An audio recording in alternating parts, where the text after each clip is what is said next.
Hey friends, if you encounter this issue where Microsoft Store apps are taking a long time to load in Windows, then please watch this video. Now, before anything else, just to update Windows, right click on the Start button and select Settings.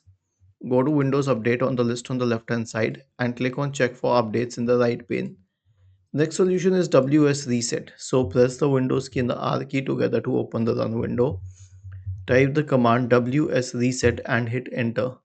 This will reset the Microsoft Store and reopen it.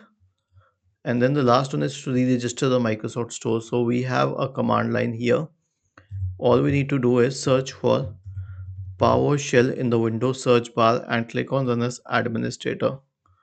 And then paste it here and then hit Enter.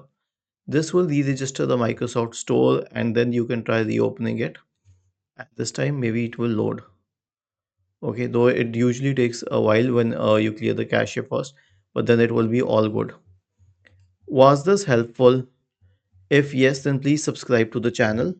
If not, then let us know in the comment section of the video on how we could help you further. Thank you for watching this video and have a nice day.